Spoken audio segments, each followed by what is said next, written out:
Bienvenue sur Je ne perds jamais, le podcast de tous les entrepreneurs. Inspiré par Nelson Mandela, vous irez chercher sur Wikipédia pourquoi. Je suis Patrick de Carvalho, un entrepreneur en série, pionnier de l'Internet depuis 1998. Créer sa boîte, beaucoup en rêvent, trop peu passent encore à l'acte, encore moins réussissent. Pour se lancer, confirmer ou agir, il faut avoir soif d'apprendre. Il y a 1000 choses à faire, à savoir faire. Donner pour recevoir, partager, transmettre, voilà ce qui m'anime. Débutants ou chevronnés, nous sommes là tous ensemble pour exécuter, pour apprendre les uns des autres. Soyez inspirés et inspirants et n'oubliez pas, je ne perds jamais, soit je gagne, soit j'apprends. Allez, go, on monte le son et c'est parti pour l'écoute.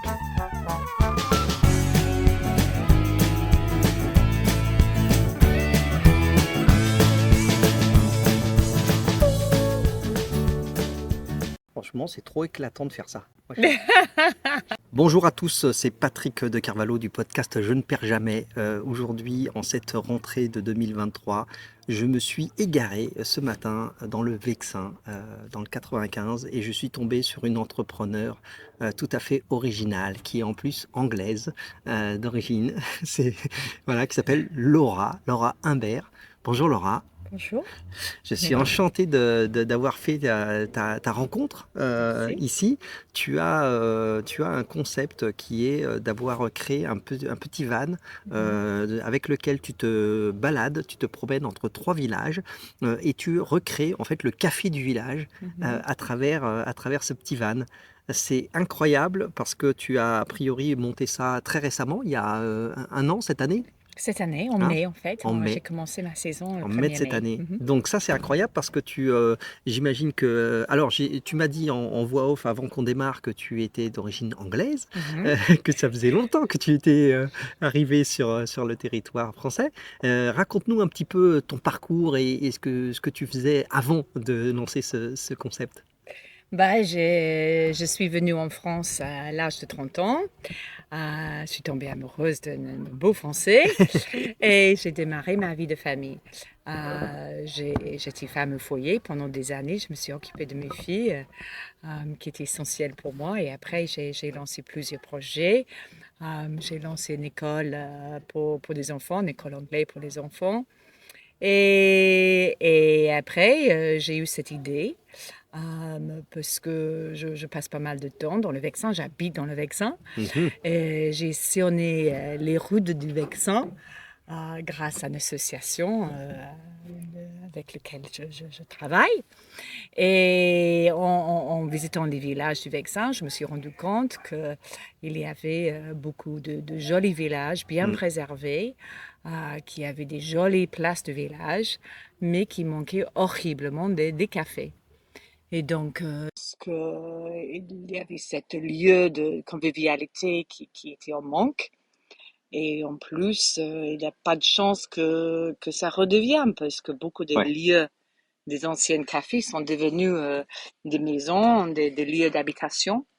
Et donc, la chance qu'un lieu d'habitation redevienne un café est très peu.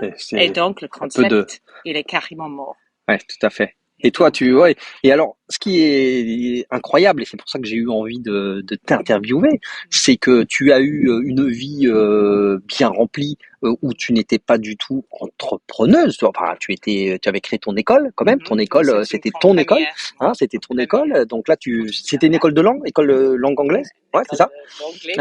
Et puis, j'imagine que lancer ce concept-là a nécessité pour toi des nouvelles compétences, parce que tu as dû organiser ton projet, monter, j'imagine, un budget. Il a fallu s'équiper avec le van, le faire aménager, etc. Et donc, ça a été une sorte de mini-entreprise pour toi. Tu t'es lancé comme ça. T'as pas eu peur, ou comment tu as fait pour affronter ces difficultés? Oui, même si j'avais commencé mon école, quand même un virage un peu à droite ou à gauche, comme on veut. Et oui, il fallait d'abord faire des formations. Il y a des formations obligatoires, hein, si on veut avoir un commerce, un café. Donc, j'ai dû faire pas avoir ma licence, Eh pour oui, pouvoir vendre de eh oui, l'alcool oui, jusqu'à c'est vrai. 18 C'est degrés. vrai, c'est ce que tu dis, parce que j'avais oublié ce détail-là, mais Ben on oui, touche à quelque chose qui est l'hygiène alimentaire, bien puisque tu sûr. sers des choses à boire et à manger. Et donc, Oui. c'est quelque chose que je n'avais pas imaginé, soupçonné. Tu as raison. C'est Ouais. toute la problématique d'être formé et de respecter les règles qui sont assez sévères, je crois Ils sont d'ailleurs, hein, très assez sévères, hein. strictes Bah sur oui, bien le fait sûr. de servir à boire et à manger Et à des clients. Oui, heureusement, parce que ça protège le oui, client. bien sûr. Et moi, je veux surtout protéger mon client. Je ne veux pas imaginer quelque chose de pire que mon client part avec une maladie au ventre. Donc non, il a d'abord cette démarche à faire, de se Mhm. former. Et heureusement, en se formant, on apprend énormément, bien sûr, du métier. Donc là, du coup, il y a des gens qui se posent des questions en faisant de la Ouais. formation. Est-ce que j'ai raison de le faire? Est-ce que je veux continuer? Primordial. J'ai eu la chance de la trouver. Et après, oui, après, il y avait tout Ça a ce été une qui recherche, ça, va que tu as avec. fait. Tu as recherché les annonces, tu as regardé un peu. Bah, c'était le Ouais, Bon Coin. C'était beaucoup de ces vieilles véhicules se trouvent dans le sud. d'accord, ouais. Donc voilà, donc il fallait aller dans le sud, il fallait voilà. Et pour moi, c'était une évidence quand je l'ai vu en annonce. Donc voilà, de quelqu'un chouette. Ouais. Donc on Oui, parce regarde un peu qu'on sur le Bon Coin. on se rendra compte sur les images, mais il y a un aménagement qui a été spécifique pour distribuer des boissons et de l'alimentation. Un plan de travail, petit frigo, etc. Parce Bien que sûr. c'est pas un food truck, hein, ne nous trompons pas, ce n'est pas Non, un food truck, mais il y a quand même des aménagements nécessaires à pouvoir servir une clientèle voilà. par des boissons et quelques. C'est une mini C'est ça. cuisine, exactement, c'est une mini cuisine. Il faut un placard technique pour l'oser. Il faut la place pour pour mon goût, à mon goût, il fallait une grande frigo parce que je voulais bien sûr servir autant de boissons fraîches que je pouvais. Donc, il fallait privilégier ça. Et après, il fallait bien sûr le plan de travail, tous les tiroirs pour tout ce qui était nécessaire. Mhm. Donc, il fallait vraiment réfléchir. Il fallait le comptoir Oui, derrière ouais. aussi. Donc, il fallait vraiment réfléchir. Ce qu'ils ont fait extraordinairement bien avec moi. Ils ont vraiment pris le projet au cœur et ils ont vraiment voulu avancer avec moi, main en main. Et on a travaillé très, Ils très t'ont bien aidé. ensemble. Est-ce que toi, tu as fait ça, tu t'es fait entourer par tes proches, ta famille, pour préparer par exemple ton budget? Tu as dû faire peut-être des devis, des choses comme ça, parce que mine de rien, c'est un projet où il y a un budget d'investissement de départ Bien sûr, pour tout, pour bien aménager. sûr. Les stages dont tu parlais sont des stages payants, j'imagine, aussi, pour se Bah, former. bah, Donc, ça dépend, ils sont remboursés, certains remboursés, sont remboursés, d'accord? oui, Hmm. par Pôle emploi. Par Pôle emploi, Par l'organisme. Ouais. Pôle emploi. Après, on peut faire un prêt d'une banque. Bien sûr, ouais. Hmm. J'ai perdu ma mère juste avant, donc j'avais un petit peu de Un petit pécule. capital. Hmm. Donc, ça m'a permis d'acheter mon véhicule et faire le Et d'investir, hein. déménagement, Ouais, ouais. aménagement. Après, il y a des prêts aussi de l'État aussi. D'accord, L'État ouais. fait des Hmm. subventions. Des subventions.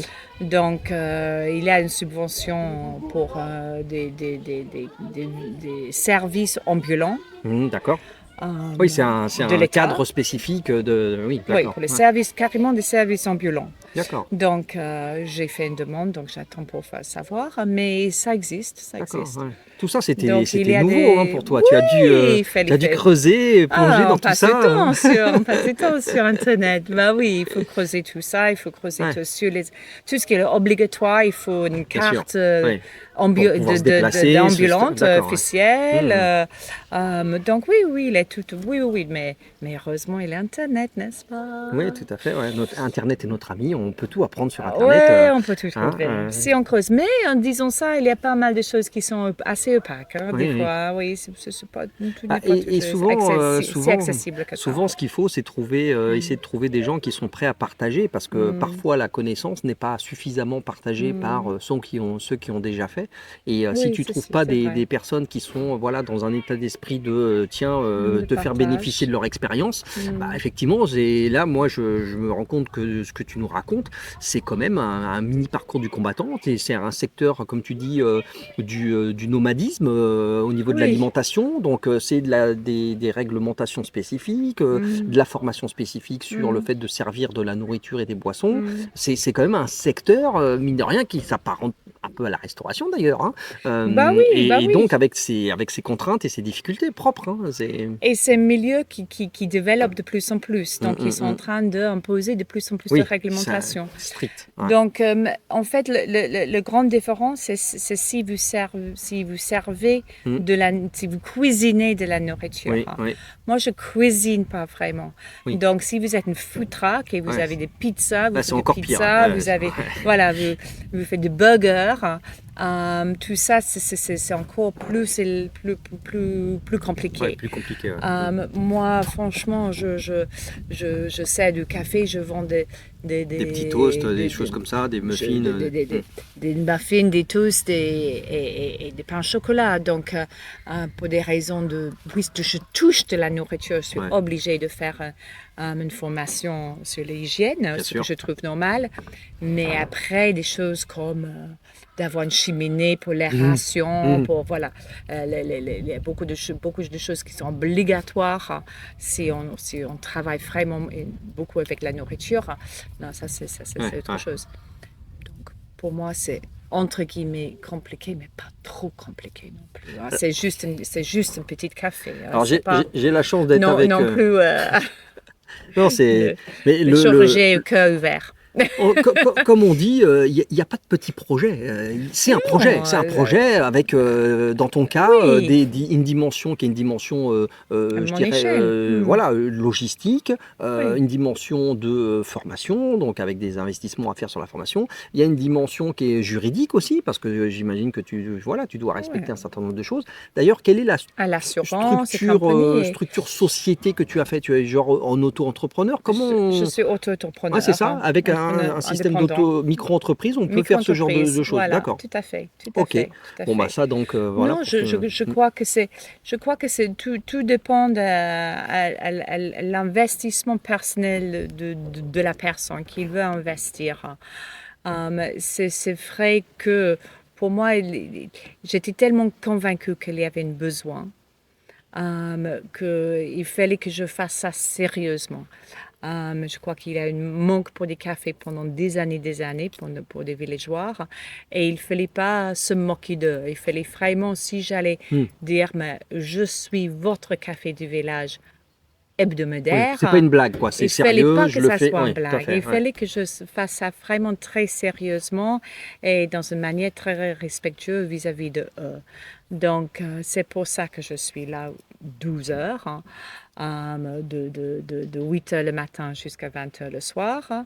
Ça fait des grandes journées. Oui, bah oui, mais c'est que pendant la saison. Mais bon, c'est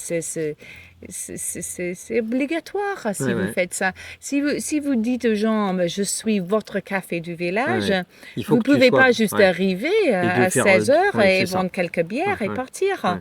Non, il faut être là pour le cantonnier le matin, quand il arrive sur sa commune. Il faut être là pour les éboueurs quand ils passent. Il faut être là pour le facteur quand il passe. Il y a tout un tissu social. Le café du village serait, un vrai café du village serait ouvert à partir de 7 h du matin jusqu'à 11 h le soir. C'est un peu l'état d'esprit que tu cherches à reproduire. Moi, je suis trop vieille pour faire ça, mais je voulais approcher ces horaires-là autant que je pouvais. Tu as fait, Donc, voilà. tu as fait une petite projection, une sorte de... Alors c'est bien parce que normalement on me dit Patrick, tu utilises plein de mots anglais, mais là j'ai le droit, tu es anglaise. Donc Moi, je peux utiliser plein de mots de type business plan. Ouais. Tu as fait comme ça, tu t'es dit ok, je me lance là-dedans, voilà mon investissement de départ. D'ailleurs, oui. j'imagine c'est plusieurs dizaines de milliers d'euros, c'est 20, 30, 40 000 euros peut-être l'investissement de départ, au moins, hein, c'est ça. Oui, oui. Et donc tu t'es dit, bah voilà, maintenant je me lance là-dedans, ça va être saisonnier, j'imagine qu'en hiver et tout ça, tu vas faire ça. Parfait. Ouais, c'est ça. Donc ça va être une période comme ça, printemps-été, on va dire. Oui, tout à fait. Et donc ça veut dire que toi, tu te projettes et tu te dis, bon, bah voilà, maintenant pour amortir mon projet, bah, je vais partir sur 2-3 ans au moins, etc. C'est un peu ça que tu as posé sur le papier en réfléchissant à ça. Bon, un business plan, je n'étais pas obligée de le faire parce que je ne prenais pas un prêt d'une banque. Oui, c'est ça, auprès d'une banque. Si vous prenez un prêt d'une banque, il faut le faire, bien sûr. J'ai fait une prévision. Oui. Mais ma prévision, j'ai sous-estimé. Ça Toujours, marche beaucoup mieux que j'ai imaginé. Donc, tant mieux. Mais sans prétention, j'étais convaincue que ça allait marcher. J'étais convaincue qu'il y avait une marché. Et pour autant, tu n'as pas fait d'études de marché au sens propre du terme. Pas fait. Tu as juste constaté quelque quelque chose. J'étais obligée de le faire pour un prêt d'une banque encore. Oui. Mais bon, je ne sais pas comment on fait. Comment on peut faire. On peut faire le tour du village et demander les gens s'ils veulent un café. C'est quelque chose que tu as ressenti en fait. Toi-même, tu étais dans la région, tu voyais ça, tu observais ça, tu vivais dans cette zone. On sait tous, mais tout le monde sait, tout le monde se plaigne que les cafés ferment dans les villages. C'est une évidence. L'être humain a besoin d'être en contact avec l'être humain. On a besoin de converser, on a besoin de partager, on a besoin de ce contact. Ça ressemble au concept des pubs en Angleterre, sauf que toi, tu n'as pas connu ça, parce que je crois que ça fait très longtemps que tu es en France. Non, je connaissais le pub. Je suis venue ici à 30 ans. D'accord, tu es arrivé en France, tu avais 30 ans? Oui. Ok, donc tu connaissais parfaitement. Oui. Tu vivais à Londres avant, c'était? Oui. C'était à Londres? Oui. Ok, donc tu as eu, de 0 à 30 ans, tu étais sur le Royaume-Uni à Londres. Donc toute la vie des pubs qui a un vrai, vrai réseau social où les gens se retrouvent après le travail, je crois. Même en France, quand on est dans un café qui existe toujours, on prend plaisir d'être dans un café et papoter avec quelqu'un à côté. Ou dans des grandes villes, dans des grandes villes, ça existe toujours. Donc, à Paris, on est dans des cafés. Et quand on voyage, quand on voyage en France, on cherche toujours le café. C'est vrai. Mais on peut aussi rouler pendant des heures et des heures dans les campagnes françaises et ne pas croiser un café. On peut passer de village à village à village. Une fois, mon mari et moi, on a fait exactement ça. De Paris à Fécamp, on a passé que par des petits villages. Et il n'y avait rien. Et il n'y avait rien. Désert, quoi. Ouais, c'est ça. Et qu'est-ce que c'est dommage. C'est un peu triste. C'est un peu triste parce que pour le coup, tu t'arrêtes pas dans le village en particulier. Tout est désert, tout est fermé. Les gens qui vivent ici sont probablement des fermiers ou autres, sont en exploitation ou en train de travailler ailleurs. Et donc, oui, ça fait vraiment village désert. Ouais. Et une différence importante entre la France et l'Angleterre et d'autres pays, pas que l'Angleterre, c'est qu'en France, vous construisez quand même des murs autour de vos maisons. Oui. C'est vrai. Mais ils sont clôturés. C'est vrai. Il y a des palissades. Il y a des palissades. Tout à fait. Et nous, par exemple, en Angleterre, d'autres pays aussi, comme aux États-Unis. Aux États-Unis, c'est ouvert. On voit tous ces jardins, ils sont tout à fait. Mais comme en Angleterre. C'est vrai. Donc, en fait, quand on est dehors, en train de jardiner, on papote avec notre voisin et c'est beaucoup plus. Quelqu'un passe sur le trottoir et il parle avec vous facilement. Donc, on connaît nos voisins beaucoup plus facilement. On n'a pas forcément besoin du pub. Heureusement, il y a le pub aussi. Donc, voilà, on peut converser aussi dans le pub.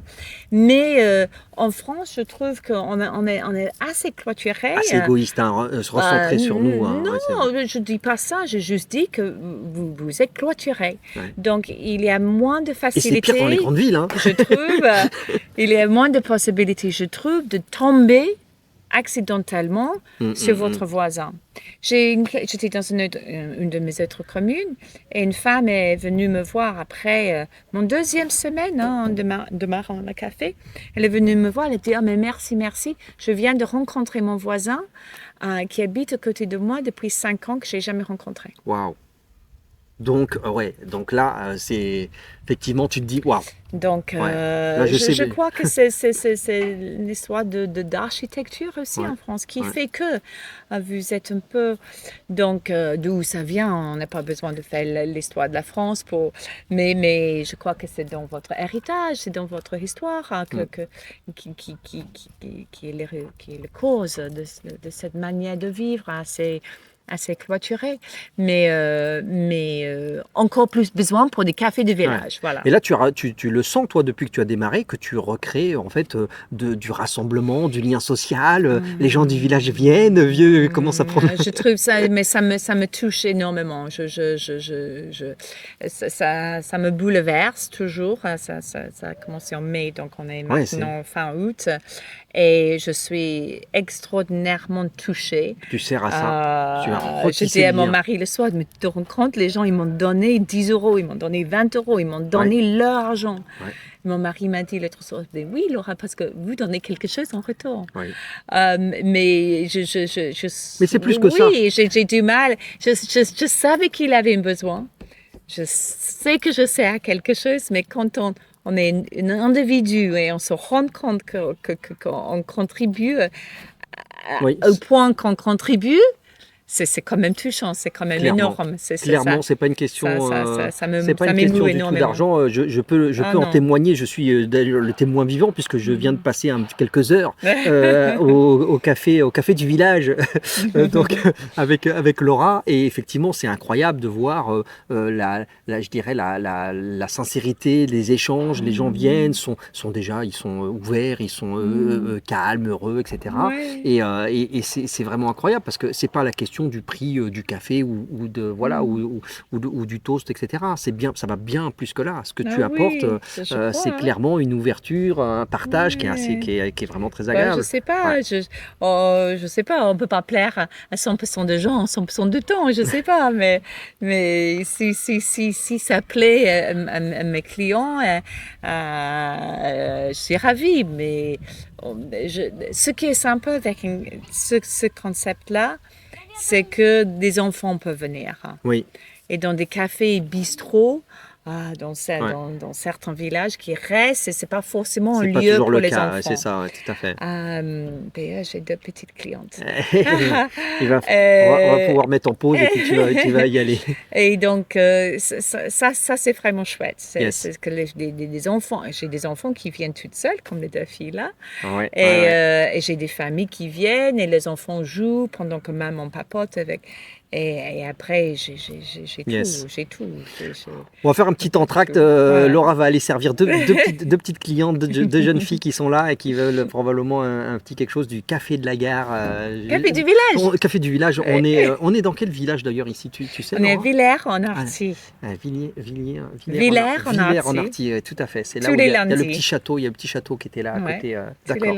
Bon, on fait une pause et puis on reprend dans 5 minutes.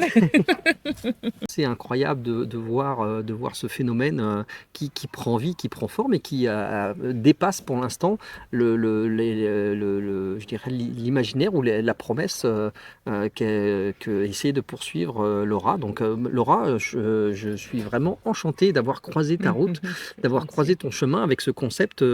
Et tu évoquais le fait que, alors, toi évidemment, tu n'as pas envie nécessairement de te lancer dans une grande aventure de franchise, mais tu disais à la limite, tu trouverais ça bien que d'autres prennent exemple sur ce concept-là et que ça fleurisse un peu partout, parce que ça redonnerait de la vie dans d'autres villages aux environs. Bah oui, j'attends que ça. J'attends que ça. Il n'y a pas que moi. Il y a quand même d'autres personnes qui font des cafés ambulants. Donc, on est vraiment sur ce métier-là que tu as évoqué, le métier d'ambulant. Il y a quand même. Oui, il y a beaucoup plus de services maintenant ambulants. Et les infirmiers ambulants, il y a les bibliothèques ambulantes, il y a même un cinéma ambulant. Il y a beaucoup de services et des commerces maintenant ambulants. Donc, ça, mais je crois qu'il en avait beaucoup quand même à une époque en France. Oui. Justement, mon véhicule était pendant 30 ans. Une estafette d'un marchand ambulant peut-être? D'un marchand ambulant, d'un boucher ambulant, exactement, dans les Gers. Ok. Pendant 30 ans. Donc, et quand je parle avec mes clients, ils disent toujours, oui, mais je me souviens, quand j'étais jeune, on avait les bouchers, on avait l'épicerie, on avait plein de services ambulants.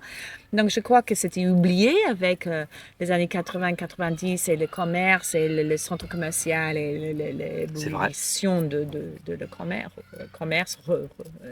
C'est vrai, dans toutes les zones Style d'activité. américain, en fait. Les zones d'activité, les modèles les américains. malls, là, c'est ça. Les modèles américains. Mais maintenant, je crois qu'il y a un grand besoin, que ça revient. Et heureusement, ça revient. Il y a beaucoup de monde qui font.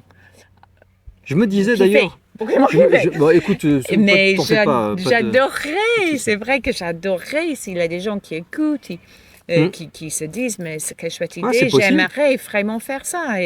On parlait en rigolant d'ailleurs. Il y a tellement besoin. Tous les deux, on parlait en rigolant. Je te disais, mais en fait, c'est un coworking de plein air. C'est un peu coworking ambulant. C'était un peu ça. En te disant, en rigolant, un petit clin d'œil. Tiens, tu te mets une antenne Starlink et tu fournis de la connexion Internet. Bon, il n'y a pas nécessairement besoin là dans les villages, etc. Mais c'est vrai que je trouve assez incroyable. D'ailleurs, on parlait de l'amplitude horaire de la journée complète. Mais finalement, j'allais te demander si tu t'ennuies pas un peu, etc. Mais en fait, je me rends compte qu'il y a quand même pas mal de passages. Et ça passe vite. C'est-à-dire que j'imagine que tu as les gens du matin qui viennent peut-être prendre un petit café, un petit truc, etc.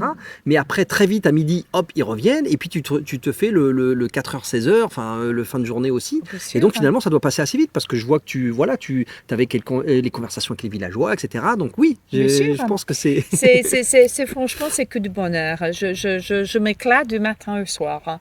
Je ne vois pas les heures passer. Ça passe vite. Je ne sais pas quelle heure il est là maintenant, mais les filles sont venues pour une muffin, donc il doit être 16 heures là. Bientôt, tout à fait. Je me souviens quand vous êtes arrivés il y a plein d'heures et je n'ai pas vu le temps passer. Donc non, je m'éclate et les gens commencent le matin avec le café du matin, le petit espresso du matin.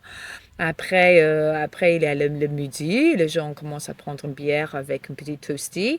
Après, il y a les muffins et le goûter à 4 heures. Et après, il y a les fameux apéros. C'est ça, et là, on sait qu'on est bien en France. Tout à fait. Et c'est vrai que c'est un grand moment pour beaucoup de gens. Donc, c'est vrai que c'est là où je suis le plus remplie, je dois ajouter des tables et chaises et c'est souvent le mairie qui me sort des tables et chaises aussi de la mairie et c'est là où mon frigo est vidé et c'est vrai que l'apéritif c'est le grand moment. Mais je changerai rien au monde les horaires parce que justement le fait d'être là le matin, c'est pour les cantonniers, pour les ouvriers qui passent dans un village pour chercher une boulangerie qui n'existe plus. Ils sont super contents de tomber sur moi pour un petit café ou quelque chose à manger. Léger. Mais ce que je veux dire, c'est que c'est vrai que le plus grand chiffre d'affaires est fait le soir. C'est ce qui marche le mieux là actuellement, c'est ce que tu vois depuis que c'est le côté apéritif, fin de journée. Oui, l'apéritif c'est chouette. Il y a beaucoup de monde. Il y a tellement de monde que je suis juste dans le véhicule en train de servir. Mais ce qui est super agréable, c'est que même si j'ai des clients toute la journée, j'ai 1 ou 2 tables prises. Mais le fait est que je peux le parler, je peux discuter avec les gens. J'ai pas la foule, donc je peux discuter, je peux échanger, je fais des super belles rencontres. Super belles, tout à fait. Et ça m'apporte énormément. C'est vrai que le plus grand chiffre d'affaires, c'est le soir, mais le soir, je suis une débit. Je sers. Il y a donc du coup, beaucoup de monde. Il y a beaucoup de monde, et du coup, je peux pas parler, je peux pas discuter. Et donc, c'est notre échange. C'est un côté moins agréable que le reste de la journée. C'est autre chose. Mais les deux, c'est équilibre entre eux. Et donc, ça fait que, je sers. Ça te fait un emploi du temps bien chargé sur la semaine, parce que tu fais ça du lundi au vendredi je fais ça le lundi, jeudi et vendredi, mais l'année prochaine, ça va être lundi, mardi, jeudi et vendredi. Le mercredi, c'est pour faire des achats. Oui, ce qu'il faut que j'allais dire, il faut que tu fasses le ravitaillement, il faut que tu recharges. Et ça, pour retourner à le côté logistique du business, c'est le côté qui est un peu compliqué pour moi en venant pas d'un milieu commercial, de commerçant. Tout à fait, pour tout le côté logistique était nouveau pour moi. Donc, heureusement, j'habite dans un endroit où j'ai une vraie grotte dans mon jardin. Donc, ça, c'est parfait. Tu peux stocker des boissons, ça, des c'est trucs et tout ça. génial. Ça, Oui, c'est parce que sinon, génial. tu passerais ton temps à faire les allers-retours, à les recharger. C'est ça. Exactement. Ouais. Donc, je peux stocker. J'ai aussi une deuxième frigo chez moi, donc je peux stocker là-dedans. Donc, à ce niveau, c'est bon. Mais les choses que je ne savais pas du tout, c'est que l'être humain se comporte pas dans une manière régulière. Identique de partout. Voilà, régulier. Ouais. Et donc, Oui. en fait, par exemple, on a une super belle journée. Donc, le soir, tout le monde veut boire une blanche. Et oui. Donc, je vends beaucoup de blanches et je ne vends pas mes autres deux bières. Mhm. Donc, le lendemain, il fait toujours beau. Qu'est-ce qu'on fait? On stocke avec la blanche. Qu'est-ce qui se passe? Tout à coup, hop, Personne on boit préfère une de la blanche. blonde ou de l'ambrée. Il boit de l'ombrelle. Et là, tu te dis, mais aïe, aïe, aïe, qu'est-ce que j'ai pas compris? Et ça, c'était juste le premier exemple qui était très frappant pour moi.